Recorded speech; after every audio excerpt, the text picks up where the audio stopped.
Awarding of contract की entry कर लेने के बाद कनीय अभियंता को एमबी बुक इशू किया जाता है। तो आइए एमबी बुक इशू करते हैं। हम इसके लिए कार्यपालक अभियंता का लॉगिन करेंगे। तो लॉगिन आईडी मतलब कि यूजर नेम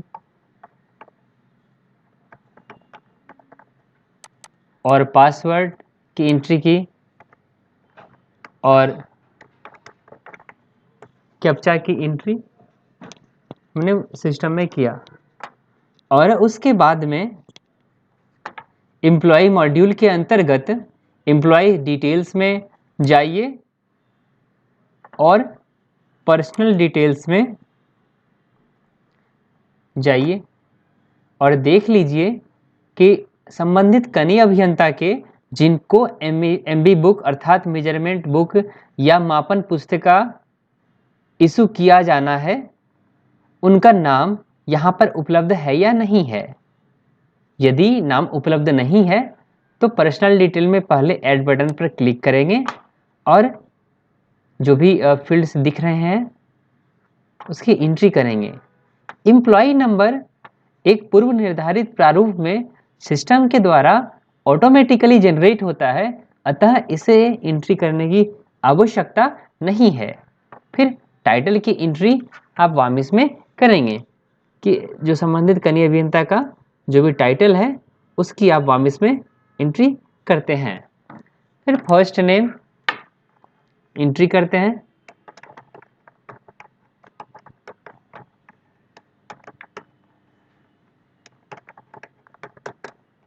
मिडिल नेम करते हैं, लास्ट नेम करते हैं और जब रिपोर्ट नेम की एंट्री हम कर रहे हैं कैलाश कुमार त्यागी और उसके बाद सेव बटन पे क्लिक करके पर्सनल डिटेल हम सेव कर देंगे। उसके बाद सर्विस डिटेल पे क्लिक करके सर्विस डिटेल्स की एंट्री करते हैं। इसमें हम ऐड बटन पे क्लिक करेंगे और एम्प्लॉय नेम के ड्रॉप डाउन लिस्ट से हम संबंधित कनीय अभियंता को सेलेक्ट करेंगे। जैसे कैलाश कुमार त्यागी आपको दिख रहे हैं, फिर उनका डेजिग्नेशन अर्थात उनका पदनाम ड्रॉप डाउन लिस्ट से आप सेलेक्ट कीजिएगा। उसके बाद ऑफिस में संबंधित कार्यपालक अभियंता के ऑफिस का चयन करना है ड्रॉप डाउन लिस्ट से।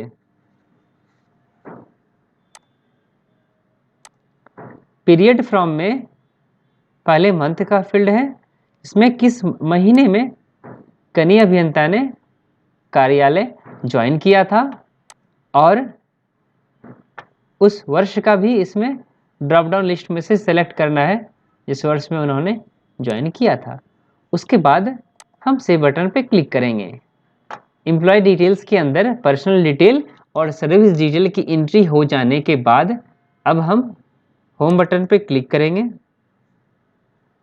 और बिलिंग के अंतर्गत मेजरमेंट इन्फो पे क्लिक करेंगे और एमबी बुक इशू एंट्री पर हम क्लिक करेंगे। फिर हम वर्क को सर्च करेंगे और वर्क को यहाँ से सेलेक्ट कर लेंगे। आप यहाँ पर देख पा रहे होंगे ये एक एमबी बुक ऑलरेडी किन्हीं को इशू हो चुका है।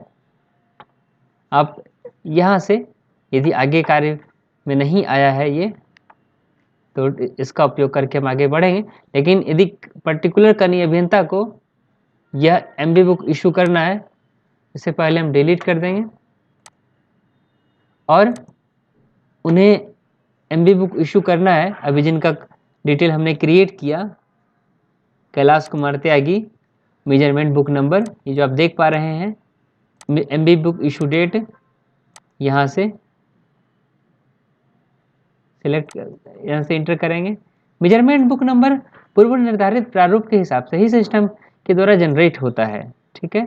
फिर इज मल्टीपल जेई या एई अलाउड, इसमें क्या है यदि एक कार्य में एक से अधिक जेई या एक कार्य में एक से अधिक एई अर्थात सहायक अभियंता इन्वॉल्व्ड हैं तो उस स्थिति में आप यस रेडियो बटन पे क्लिक करेंगे और एक जो कंसेंट फॉर्म है सहमति पत्र उसको इसमें अपलोड करना होता है। तो अभी मैं एक कोई PDF इसमें अपलोड कर देता हूँ और हम सेव करते हैं। तो इससे संबंधित कनीय अभियंता को MB बुक इशू हो जाता है। इसके बाद की प्रक्रिया में हम कनीय अभियंता का लॉगिन करेंगे और उनके स्तर से मेजरमेंट बुक का ड्राफ्ट होता है और बिल का क्रिएशन और भी अन्य प्रक्रियाएं होती हैं। तो चलिए हम कनीय अभियंता का लॉगिन करते हैं। अब हम कनीय अभियंता का लॉगिन करेंगे और कनीय अभियंता के द्वारा draft measurement, bill creation, checklist इत्यादि प्रक्रियाएं हम करेंगे। तो आइए कनीय अभियंता के स्तर से बिलिंग की प्रक्रिया प्रारंभ करते हैं। तो इसके लिए हम लॉगिन आईडी इंटर करेंगे और पासवर्ड इंटर करेंगे और उसके बाद कैप्चा की एंट्री करेंगे। इसमें हम सबसे पहले बिलिंग मॉड्यूल के अंदर मेजरमेंट इन्फो सब मॉड्यूल के अंदर ड्राफ्ट मेजरमेंट फॉर जेई में जाएंगे और उसके बाद वर्क को सर्च करके फिर उस वर्क को सेलेक्ट करेंगे। यहाँ पर आप देख पा रहे होंगे अपलोडेड जो BOQ हैं वो सारे आपको यहाँ पर दिख रहे होंगे, अर्थात वो सारे फाइनलाइज्ड BOQ आपको यहाँ पे 1 2 3 4 5 6 7 सारे 7 जो अपलोडेड BOQ फाइनलाइज होकर के एग्जीक्यूटिव इंजीनियर के लेवल से फाइनलाइज हुए थे वो सारे यहाँ पे आपको दिख रहे हैं। अब जिन आइटम्स के मेजरमेंट्स लेने हैं उसके सामने इन जो प्लस आइकन दिया हुआ है उस पर क्लिक कीजिए। प्लस आइकन पर क्लिक करने पे आपको मेजरमेंट्स के डिटेल्स इंटर करने हैं। सबसे पहले मेजरमेंट लेने की तिथि को डेट ऑफ मेजरमेंट वाले फील्ड से इंटर करना है। आइटम मेजरमेंट 4 में क्या मेजरमेंट कर रहे हैं वो इंटर करना है।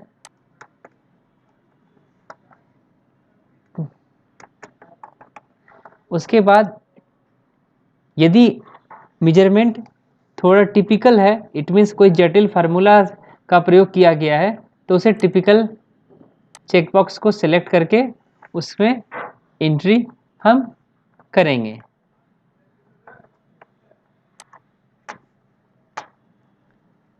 नंबर, लेंथ, ब्रेड्थ, डेप्थ इत्यादि तब इंटर करना होता है जब लंबाई, चौड़ाई और गहराई इत्यादि वाले मेजरमेंट्स ही केवल हों। यदि ड्राइंग या जो डिज़ाइन है टिपिकल मेजरमेंट जिनका लिया गया है वो उसका उपलब्ध हो तो उसे हम यहाँ पे चूज़ फाइल करके अपलोड करेंगे। अभी फ़िलहाल कोई एक फ़ाइल हम यहाँ से अपलोड करते हैं और हिडन का चेकबॉक्स पर तब टिक करना है जब यहाँ पे ऐसे मेजरमेंट्स आपके सामने हो जो सामान्य रूप से दिखाई ना दे रहे हों। ठीक है, तो उसके लिए आप हिडन मेजरमेंट्स पे टिक करते हैं, फिर डिटेल पे क्लिक करते हैं यदि मेजरमेंट्स को डिलीट करना हो।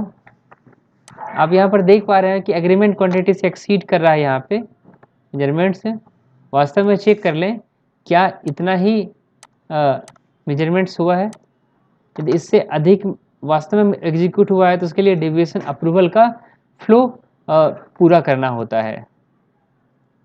अब मेजरमेंट्स को और यदि इसमें ऐड करना है, ऐड मेजरमेंट पे जा कर के दूसरा मेजरमेंट्स आप यहाँ से कर सकते हैं। ठीक है, फिर यहाँ पे आप देख पा रहे हैं कि एक कॉपी मेजरमेंट का भी विकल्प आपको दिया गया है। आइटम मेजरमेंट फॉर्म में आप बेसिकली लिटरेचर लिखते हैं कि जो आप मेजरमेंट्स कर रहे हैं उसे आप इंटर करते हैं। एक लंबाई,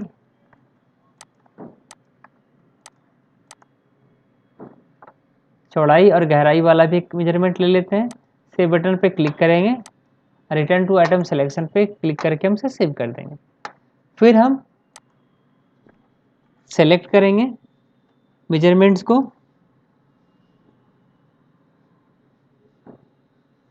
और नीचे फाइनलाइज सेलेक्टेड ड्राफ्ट मेजरमेंट पे के बटन पर क्लिक करके फाइनलाइज करेंगे।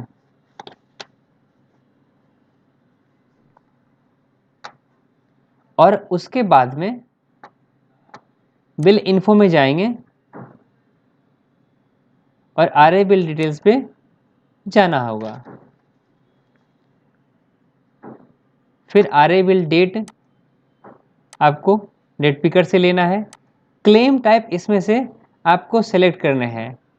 चूँकि हम ऑनगोइंग वर्क पर कार्य कर रहे हैं, जो मतलब लाए गए वर्क्स हैं CFMS से, तो इसके लिए ड्राफ्ट बिल जो है हम क्लेम टाइप सेलेक्ट करेंगे। अन्यथा जो अकाउंट ऑफ वर्क या पार्ट रनिंग बिल है वो सेलेक्ट करेंगे, या फिर एडवांस के बिल यदि बनाने हो तो मोबिलाइजेशन एडवांस, इक्विपमेंट एडवांस या सिक्योर एडवांस हम सेलेक्ट करेंगे। तो यहाँ पर आप ध्यान देंगे कि जब एडवांस का बिल बना रहे हो उस केस में मेजरमेंट्स इत्यादि लेकर फाइनलाइज नहीं करते हैं, तो उसके लिए आप एक एडवांस का बिल बनाते हैं। अभी हम फिलहाल चूँकि ऑनगोइंग वर्क्स है तो उस केस में हम ड्राफ्ट बिल को क्लेम टाइप में सेलेक्ट किए हैं। Numbers of bill created at CFMS में दरअसल ऐसे जितने बिल सभी CFMS में क्रिएट किए गए थे उसकी संख्या को हम प्रविष्ट करते हैं। और मल्टीपल CO हेड सिलेक्शन में एक हेड का सिलेक्शन करते हैं जिससे बिलों का भुगतान हुआ होगा। हो सकता है एक से अधिक हेड भी से भुगतान हुआ हो, लेकिन एक हेड इसमें सेलेक्ट करेंगे। बाकी जो भी टिप्पणियां हैं वो है आप इसमें रिमार्क्स में इंटर कर सकते हैं। आरए बिल नंबर वामिस, चूँकि वामिस में यह पहला बिल इंटर हो रहा है, इसलिए आरए बिल नंबर जो है वामिस के द्वारा 1 जनरेट होगा। वर्क या मोबिलाइजेशन एडवांस यदि कुछ दिया गया हो तो उस केस में आप उसकी एंट्री करेंगे। कुछ रिकवर किया गया हो तो उसकी एंट्री आप वामिस में करेंगे।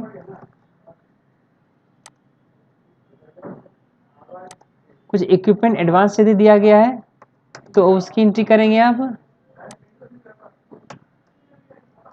यदि रिकवर किया गया तो उसकी एंट्री करेंगे। इसी प्रकार से अन्य एडवांस के केस में total withheld amount settled up to last bill, ये भी आप इसमें विथहेल्ड कितना किया गया, कितना रिलीज किया गया, इन तमाम सूचनाओं की यहाँ पे एंट्री करेंगे और रिमार्क्स की एंट्री करके आप सेव कर देंगे।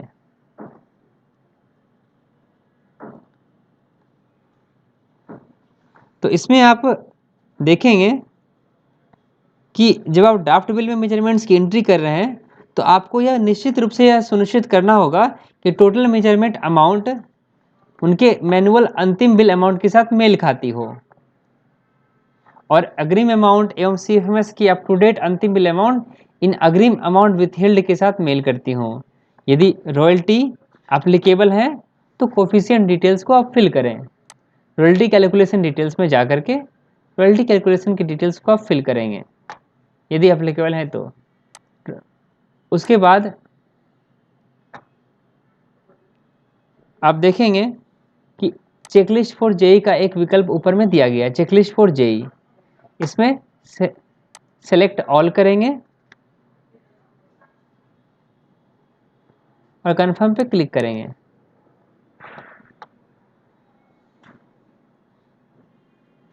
और उसके बाद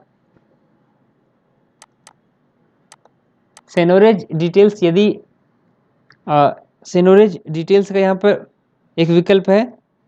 यदि मालिकाना हक वाले आइटम्स एग्जीक्यूट हो रहे हों तो उसकी इसमें एंट्री करेंगे। जिस आइटम में मालिकाना हक जुड़ा मतलब यूज हुआ है, और आरए बिल डिटेल में आप जाएंगे और फाइनलाइज पे क्लिक करके इस आइटम को फाइनलाइज करेंगे।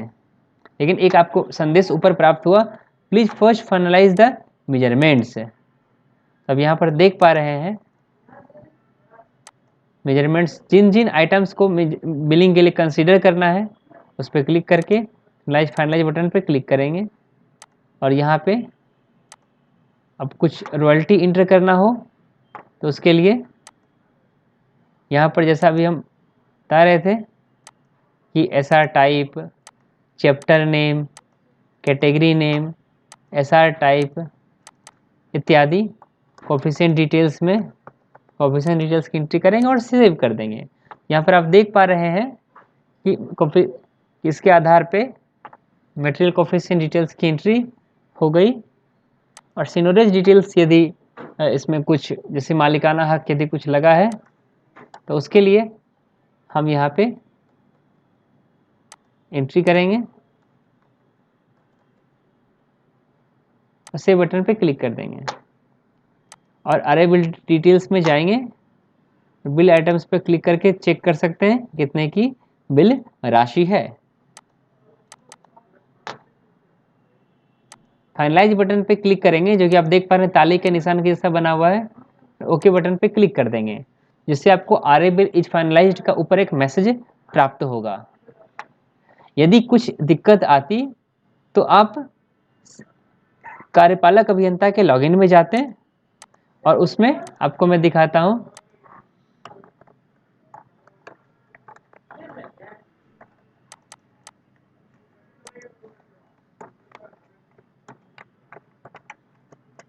यहां पर आप देखें वर्क्स के अंदर एग्जीक्यूशन में वर्क एक्नॉलेजमेंट डिटेल्स है। यदि कुछ आपको मैसेज प्राप्त हुआ त्रुटि के रूप में, यहाँ पर आप देख पा रहे हैं कि सक्सेस या फेलियर आपको प्राप्त होगा। अब यहाँ पर सक्सेस हुआ तो अभी तक हमारा प्रोसेस जो है सफलतापूर्वक संपन्न हो रहा है। कनीय अभियंता से बिल फाइनलाइज होने के बाद बिल सहायक अभियंता के डैशबोर्ड में चला जाता है। तो आइए हम सहायक अभियंता का लॉगिन करेंगे और उनके लॉगिन से मेजरमेंट फाइनलाइज इत्यादि प्रक्रियाएं करते हैं। यूजर नेम की एंट्री करेंगे,